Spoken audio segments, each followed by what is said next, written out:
for the next level? Mamba Out. Bonjour à tous et bienvenue à Hall of Shame. On se retrouve pour un tout nouvel épisode du Tableau Noir et une nouvelle analyse tactique. Aujourd'hui, on se donne rendez-vous dans l'Arrey du Utah où se dresse une nouvelle mezza au cœur du désert.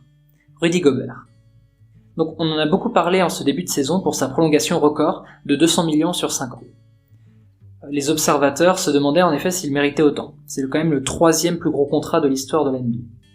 Donc ici on ne répondra pas à cette question. En effet c'est une question qui est très complexe.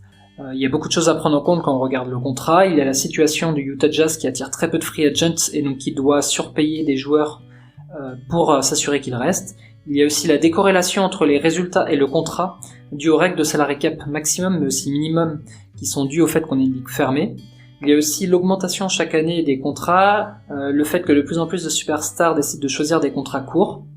Donc c'est une question très complexe et auquel on ne s'attaquera pas, on va plutôt regarder vraiment le jeu.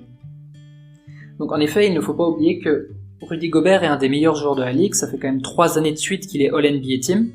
C'est la preuve qu'il a un impact énorme et qu'il est reconnu par ses pairs.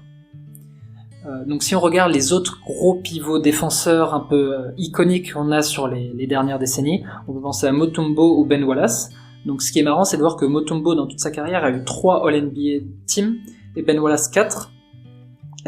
Donc ils en ont eu autant, Ben Wallace une de plus que Gobert, alors que Gobert a seulement 28 ans, il a vraiment que maintenant au sommet de sa carrière. Donc vous allez me dire, oui mais à l'époque il y avait plus de grands pivots, maintenant il y a moins de pivots dominants. En effet c'est vrai, mais il faut aussi voir que dans les All-NBA Team, maintenant on n'inclut plus forcément automatiquement un pivot, on peut mettre un ailier fort pour avoir un seul intérieur, donc ça permet de nuancer et la comparaison est quand même assez intéressante, pour voir que donc Gobert est vraiment un joueur qui a un impact énorme, qui est vraiment reconnu dans la ligue. Donc ici on va voir comment se traduit cet impact, dans quel compartiment du jeu, de quelle façon, dans le jeu du Utah Jazz. Donc en effet, derrière des stats qui sont bonnes, mais qui sont des stats d'un joueur border All-Star, se cache en effet l'impact d'un joueur qui lui est plutôt border MVP. Donc bien sûr, on va commencer en regardant le point essentiel de quand on parle de Gobert. La première chose à laquelle on pense, c'est sa défense. En effet, on ne peut pas parler de Rudy Gobert sans parler de sa défense. C'est un joueur qui est quand même 2 fois meilleur défenseur de la ligue et qui est encore une fois sur le podium l'année dernière. Donc sur les 3 dernières années, il est vraiment vu comme étant le meilleur ou quasi le meilleur défenseur de la ligue. Il a un impact qui est connu et reconnu par ses pairs, mais la question qu'on peut se poser, c'est en quoi défend-il bien ? En effet, on dit qu'il défend bien, mais sur quelle façon on peut se dire qu'il défend bien, quels sont ses points forts et points faibles. Donc en effet, quand on le voit jouer, on voit un joueur qui est excellent dans la raquette en intimidation, avec ses longs bras très verticales, mais qui a plus de mal quand il s'agit de trapper ou de switcher sur les pick and roll, en raison d'un manque de mobilité latérale. Donc lorsqu'il échange et qu'il se retrouve à défendre sur un extérieur, à 3 points, ça devient un peu plus compliqué. Or, c'est quelque chose qui devient de plus en plus la norme sur pick and roll avec tous nos gros shooters à 3 points actuels en sortie de dribble, et le pick and roll étant le système le plus utilisé de la ligue. Donc, en effet, si vous voulez voir un peu plus de choses sur le pick and roll, je vais en parler après, je vous invite à regarder les épisodes 2 et 3 de C'est quoi, la mini-série qu'on a fait dans la chaîne, qui s'attaque aux questions de l'attaque et de la défense sur pick and roll. Donc déjà, quand on regarde les stats avancées brutes, là je vous invite à aller voir l'épisode 4 de C'est quoi sur les statistiques avancées, ce qui est très intéressant, c'est de regarder le defensive win share. Donc le defensive win share, c'est quoi ? C'est voir le nombre de victoires ajoutées par un joueur, par sa présence sur le terrain, que va donner un joueur à son équipe au cours d'une saison. Donc il y a 2 win share, il y a l'offensive et le defensive, donc ça permet donc plus un joueur a un win share élevé, plus il va faire gagner son équipe. Offensive win share par ses actions offensives, defensive win share par sa défense. Donc ici on va regarder le defensive win share et on voit que Rudy Gobert sur les 5 dernières saisons NBA, celle-ci comprise, est 4 fois sur le podium et il est même premier en 2017. Donc ça permet de se dire déjà que c'est un joueur qui a un impact énorme en défense. De même lorsqu'on regarde le defensive rating, c'est-à-dire le nombre de points encaissés par 100 possessions lorsque le joueur est sur le terrain, on voit qu'il est 3e cette saison. Et là, il y a quelque chose qui est vraiment dingue sur les 2 dernières saisons, c'est que cette année, il est à 103 points encaissés sur 100 possessions quand il est sur le terrain, et lorsqu'il n'est plus sur le terrain, son équipe est à 124,3 points encaissés. Donc un différentiel quand même de 24 points sur 100 possessions, c'est absolument énorme. Et c'était encore pire la saison passée. lorsqu'il était sur le terrain, son équipe prenait en moyenne 100 points par 100 possessions, alors que lorsqu'il n'est plus là, elle en prend 130,4. Donc un différentiel de 30,4. C'est tout simplement le plus gros différentiel de la ligue pour un joueur qui est titulaire ou alors qui a un temps de jeu très conséquent. Dans notre cas, plus de 2000 minutes jouées au cours de la saison. Donc on voit que cet impact chiffré est énorme. Mais la question c'est de savoir à quoi c'est dû, qu'est-ce qui provoque ça, pourquoi Gobert est un bon défenseur. Donc si on caricature, on voit que Rudy Gobert est un excellent défenseur dans la raquette, mais il est en difficulté au large, comme on le disait au-dessus. En effet, lorsqu'on demande actuellement à un intérieur défenseur moderne de défendre, on va lui demander d'avoir une bonne mobilité latérale, une capacité à pouvoir switcher facilement sur le pick and roll, qui est donc cette arme très utilisée, ou sur les écrans en général. Ou alors de pouvoir verrouiller la raquette. Donc j'en parle par exemple dans la vidéo sur Jokic, je vous mets le lien en fiche juste au-dessus. Jokic, c'est vraiment son principal manque, son principal défaut, c'est de ni pouvoir verrouiller la raquette grâce à une grosse verticalité, ni de pouvoir switcher. Et donc Gobert, lui, il lui manque vraiment cette capacité à pouvoir switcher peut-être, mais pour ce qui s'agit de verrouiller la raquette, il est excellent. Donc comme on voyait dans la vidéo sur la défense sur le pick and pop et le pick and roll, pour défendre sur un pick and roll, actuellement, la plupart des équipes vont choisir de switcher ou de faire une trappe, une prise à deux. Mais dans le cas de Rudy Gobert et de Brook Lopez, on voit plutôt l'aspect de verrouillage de la raquette. En effet, les deux, ce qu'ils font, c'est ce qu'on appelle qu'ils drop. C'est-à-dire qu'ils décident de sacrifier le 3 points et restent en retrait, ne vont pas coller le poseur d'écran, rester un peu dans la raquette pour pouvoir bloquer la pénétration. Dans ce cas-là, c'est le défenseur qui est sur le meneur qui va passer au-dessus de l'écran et qui va essayer de gêner au maximum la prise du 3 points. On se retrouve donc avec l'unique espace qui est laissé, qui se retrouve un peu à mi-distance. La raquette étant totalement bloquée par un Gobert qui est excellent lorsqu'il s'agit de bloquer la pénétration. Et de l'autre côté, le 3 points est pris par un défenseur qui est collé au meneur. Donc dans ce cas-là, on se retrouve avec un Gobert qui est vraiment un défenseur moderne, un défenseur qui se base sa défense sur des côtés analytiques, statistiques. Donc on sait dans le basket moderne à ce niveau-là qu'une équipe prendra un gros volume de tirs à chaque match et un volume qui sera à peu près constant. Donc rien ne sert en fait d'empêcher l'équipe en face de tirer. Le but ça va pas être d'empêcher l'équipe de tirer en cherchant absolument à contrer ou à intercepter le ballon, au risque de prendre justement des risques et de faire des paris, mais plutôt d'essayer de la forcer à prendre tous les tirs à petit pourcentage.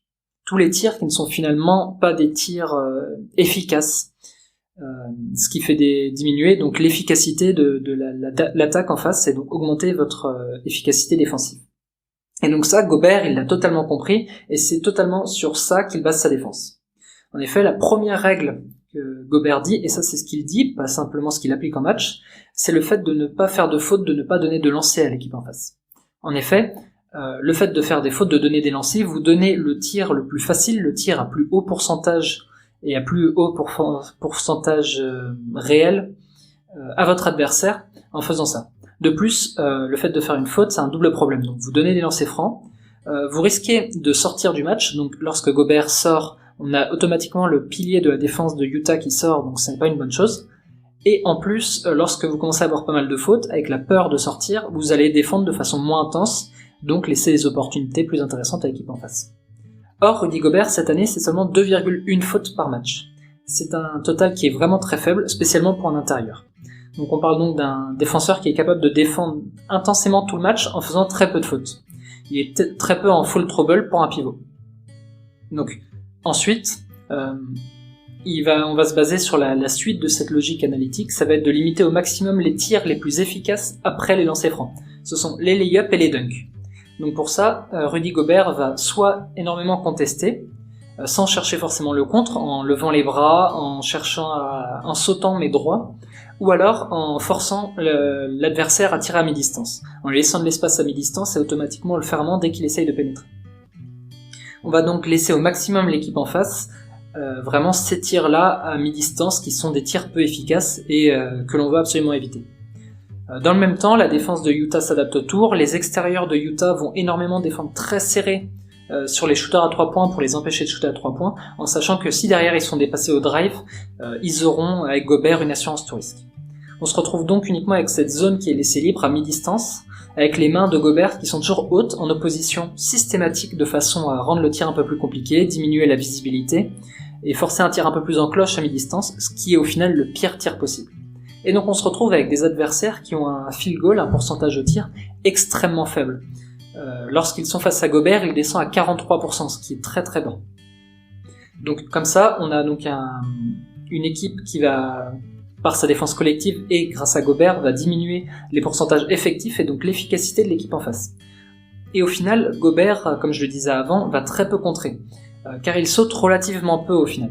Quand je dis il contre très peu, il contre quand même en moyenne 2,1 fois par match, ce qui est quand même beaucoup, mais ce qui est beaucoup moins que des Hassan Whiteside ou d'autres joueurs qui ont le physique de Gobert. Ça a plusieurs avantages, c'est déjà il va faire beaucoup moins de fautes en sautant, il va être beaucoup moins battu sur une feinte, parce qu'il n'est pas en temps de retard, et en plus il a les bras suffisamment longs pour pouvoir quand même gêner sans contrer le tir. Et enfin le dernier point, c'est que ça lui permet de se replacer très vite au rebond après le tir. Parce que, en effet, donc le rebond est le deuxième gros point fort de l'impact qu'a Gobert sur l'équipe. Donc, si on regarde l'impact de Gobert, il prend beaucoup de rebonds, il en prend 10 à 13 sur les saisons. Les pourcentages aussi au rebond, il en prend quand même relativement beaucoup. Par exemple, quand on regarde le pourcentage de rebond offensif, qui, comme je l'expliquais dans la vidéo sur les stats avancées, est un très bon facteur pour pouvoir avoir l'impact d'un joueur au rebond, Rudy Gobert est 8e. Donc c'est très bien, mais il y a quand même pas mal de joueurs qui sont devant, ce n'est pas non plus le meilleur dans le domaine, en quelque sorte. Mais à côté, on voit que Utah est premier au rebond, en chiffre brut, premier au rebond défensif, troisième au pourcentage de rebond, et troisième au pourcentage de rebond offensif. Cette fameuse stat qui est vue par les spécialistes comme étant le meilleur moyen de voir la qualité du rebond sans voir les autres paramètres autour d'une équipe. Donc Utah est une équipe qui est très très forte au rebond. Et l'impact de Gobert est vraiment énorme là-dedans, il est vraiment le centre. Donc déjà par son envergure, il va donc gêner le tir, ce qui va permettre d'avoir plus de rebonds, et permettre à ses coéquipiers d'aller au rebond. Ses coéquipiers savent que la majorité des tirs qui sont pris face à Rudy Gobert ne rentreront pas, ils vont plus facilement aller automatiquement vers le rebond pour le chercher. Ensuite, il saute pas, donc il peut très rapidement se placer pour prendre le rebond, ou alors faire un écran retard. C'est ce qu'il fait énormément, et c'est quelque chose que l'on voit de moins en moins dans la ligue, surtout par les extérieurs, qui vont de plus en plus chercher le rebond eux-mêmes. Donc le fait d'avoir un Rudy Gobert qui neutralise le pivot en face au rebond, c'est vraiment une très bonne chose. Il est capable d'aller faire un écran retard sur son pivot, alors qu'il a été à l'aide sur un extérieur qui pénétrait, et ça, au final, très très peu de joueurs savent le faire dans la ligue, et savent le faire sur la même quantité que Rudy Gobert. Donc il n'est pas un top rebondeur au niveau individuel, et encore il est très bon, mais il est un top rebondeur d'un point de vue collectif, c'est sa présence qui assure le rebond collectif. Et à Utah, on peut vraiment parler de rebond collectif, comme on pouvait parler de défense collective, centrée sur Gobert encore une fois. Donc pour résumer, grâce à Gobert, Utah devient une des meilleures défenses de la ligue, et en plus de ça, une des meilleures au rebond. Ce qui est deux facteurs super importants pour pouvoir construire une équipe qui peut aller en play-off et qui peut aller loin en play-off. Ensuite, il manque plus que l'attaque finalement, après avoir bien défendu et pris le rebond, ou sécurisé le rebond. C'est intéressant de voir l'impact qu'il a en attaque. Donc en effet, cet impact est la plus mal jugée au final du jeu de Rudy Gobert. Parce que les spécialistes, ils sont tous sous le charme de la défense de Rudy Gobert, ça c'est quelque chose dont j'ai pas mal parlé avant, mais qui est totalement logique. Rudy Gobert est vraiment un modèle dans ce domaine, et personne ne dira l'inverse. Mais les avis des différents spécialistes ou consultants NBA diffèrent énormément sur son impact en attaque. En effet, il y a pas mal de critiques sur le nombre de points qu'il met, bien sûr, mais aussi et surtout sur sa palette balle en main. En effet, Rudy Gobert est un joueur qui a peu de moves, peu de gestes ballon en main, principalement sur les gestes classiques du pivot, c'est-à-dire dos au cercle, on le voit très très peu jouer au poste, et quand il le fait, ce n'est pas forcément très efficace. Et donc c'est un joueur qui a peu de moves, et s'il en a, en tout cas ne les montre pas, qui réalise de plus très très peu de passes décisives, et donc c'est un joueur qui n'est pas du tout présent à la création, que ce soit pour lui ou pour les autres. D'ailleurs, pour un joueur avec une tel impact, un joueur All-Star, il a un usage rate de moins de 20% qui est ridicule. Donc c'est là où c'est intéressant, c'est de voir qu'en attaque, au scoring, il a vraiment un rôle très très simplifié, qui va vraiment à l'essentiel. Il prend plus de 80% de ses tirs à moins d'1 mètre du cercle, c'est-à-dire qu'il ne s'écarte jamais, et quand il a le ballon plus loin, il va tout de suite faire une passe, qui ne crée rien d'ailleurs, et on voit que plus de 40% de ses paniers sont des dunks, et près de la moitié de ses paniers sont sur une passe décisive, en sachant que quasi l'autre moitié est intégralement sur des putbacks, donc c'est-à-dire des claquettes ou des tirs en deuxième option après un rebond offensif. Donc on voit qu'au final, il ne marque jamais en créant son propre tir. C'est vraiment un joueur on a besoin qu'on crée pour que lui puisse marquer. Et c'est vraiment une problématique au niveau du jugement dans la ligue. En effet, c'est une problématique parce qu'on juge actuellement énormément les scoreurs par leur capacité à marquer ou à créer seuls. Pour qu'on puisse dire qu'un joueur est un bon attaquant actuellement, pour la plupart des spécialistes, il faut que ce soit un joueur qui n'ait pas besoin de l'aide de ses coéquipiers pour marquer en toute situation. Principalement en fin de match, pour pouvoir être clutch. C'est un mot très à la mode qu'on utilise énormément, et qui au final ne veut pas dire grand-chose. Mais cependant, on peut voir que les chiffres font se poser quand même pas mal de questions sur son impact offensif. Ils sont totalement éloquents. En effet, si on prend donc son offensive rating, c'est-à-dire le nombre de points marqués par 100 possessions quand il est sur le terrain par son équipe, on voit que lorsqu'il est sur le terrain, son équipe, l'année dernière, marquait 130 points sur 100 possessions. Et l'année d'avant, c'était encore pire, 132 points sur 100 possessions. Donc en 2019-2020, lorsqu'il était là, l'équipe marquait 130 points, ce qui est absolument énorme, alors que la moyenne de l'équipe générale était à 111 sur 100 possessions. Vous voyez donc l'écart qu'il y a entre les 130 et 111. Je vous laisse imaginer le nombre de points que marquait l'équipe lorsqu'il n'était pas sur le terrain. Et c'est simple, aucun autre joueur titulaire régulier de la ligue ne faisait mieux la saison passée. Le deuxième joueur qui s'en rapprochait, c'était Damian Lillard parmi les titulaires qui était à 126, et derrière il y a un énorme trou avant les suivants. Donc on voit que lorsqu'il est sur le terrain, son impact est énorme. Tout simplement, l'équipe marque plus, même si ce n'est pas forcément lui qui marque. Donc si cette année, d'ailleurs, ce n'est pas aussi marqué au niveau du nombre de points marqués sur 100 possessions quand il est sur le terrain et quand il n'y est pas, on note cependant que lorsqu'il est sur le terrain, le pourcentage effectif de son équipe est de 3,9% meilleur quand il est sur le terrain par rapport à quand il est sur le banc. Ce qui le classe dans les tout meilleurs de la ligue, dans les 5 premiers pourcents de la ligue. Donc on voit qu'il a un énorme impact au final offensivement. Alors ça paraît un peu bizarre de dire comme ça c'est dans les chiffres. La question c'est, comme pour la défense, on va vouloir voir pourquoi est-ce qu'il est aussi haut dans les chiffres, pourquoi est-ce qu'il impacte autant. Donc pour moi il y a vraiment deux domaines où il est le meilleur ou presque le meilleur de la ligue en attaque. D'abord il va créer énormément de spacing, et pour un intérieur, créer autant de spacing c'est très rare. Donc ça peut vous paraître un peu paradoxal pour un joueur qui marque tous ses paniers ou 80% de ses tirs à moins de 1 mètre, mais en effet, malgré le fait de ne pas marquer de loin, il crée énormément d'espace à ses coéquipiers par sa présence sur le terrain. Donc il crée du spacing. Et ça c'est assez atypique, mais en fait quand on y réfléchit c'est plutôt logique. Il va créer cet espace lorsque ses coéquipiers sont en pénétration ou sur du pick and roll. Donc Rudy Gobert c'est un joueur qui est très grand, très aérien, avec d'excellentes mains, ça on le précise pas assez mais il attrape des ballons dans des situations assez compliquées, et surtout c'est un redoutable finisseur très très proche du cercle, notamment sur alley-oop. Donc il est dans le top 3 au niveau du nombre de alley-oop conclus la saison dernière, et même hors alley-oop, il marque à très très haut pourcentage quand il est à moins d'1 mètre. Quand il a le ballon à moins d'1 mètre, il est à 75% de réussite au tir, et c'est tout simplement le premier de la ligue sur les 2-3 dernières saisons. Donc c'est simple, si vous défendez un drive de Utah, d'un des extérieurs, c'est impossible de laisser Rudy Gobert seul, lui laisser une opportunité de monter au alley-oop sur une passe, et donc ça crée une hésitation dans la défense, un petit espace qui permet donc à avoir des joueurs qui sont très bons en pénétration, comme Jordan Clarkson ou Donovan Mitchell, d'aller obtenir des lay-ups très faciles ou alors des dunks assez faciles. Et donc de créer des paniers à très haut pourcentage, des paniers avec beaucoup de réussite, ce qui augmente énormément l'efficacité offensive de cette équipe de Utah quand il est sur le terrain. Le deuxième point, qui est peut-être même encore plus important, c'est les écrans. En effet, lorsqu'on regarde cette augmentation de pourcentage, on voit que les pourcentages de réussite au tir de Utah augmentent sur les tirs en pénétration, mais aussi sur les tirs dans le corner, les tirs à 3 points, les tirs à mi-distance, c'est-à-dire partout. Donc ça ne peut pas être que ce spacing créé sur la pénétration de Gobert qui peut apporter ça. Et en effet, c'est les écrans. Donc on ne le précise jamais assez, mais Gobert est un excellent poseur d'écran. Et c'est une chose finalement très rare en NBA. En effet, tous ceux qui ont joué au basket savent qu'un bon écran va libérer énormément d'espace et qu'il est finalement assez rare. Vous voyez par exemple l'année dernière la difficulté qu'avait Portland sur pick and roll quand ils étaient avec Whiteside, qui est un mauvais poseur d'écran, qui hésite un peu à poser ses écrans ou les pose à contre-temps. Et d'un coup, Et Lillard était beaucoup plus en réussite sur le pick and roll quand Nurkic est revenu, et quand c'est Nurkic qui venait poser les écrans, qui lui est un presque aussi bon poseur d'écran que Rudy Gobert.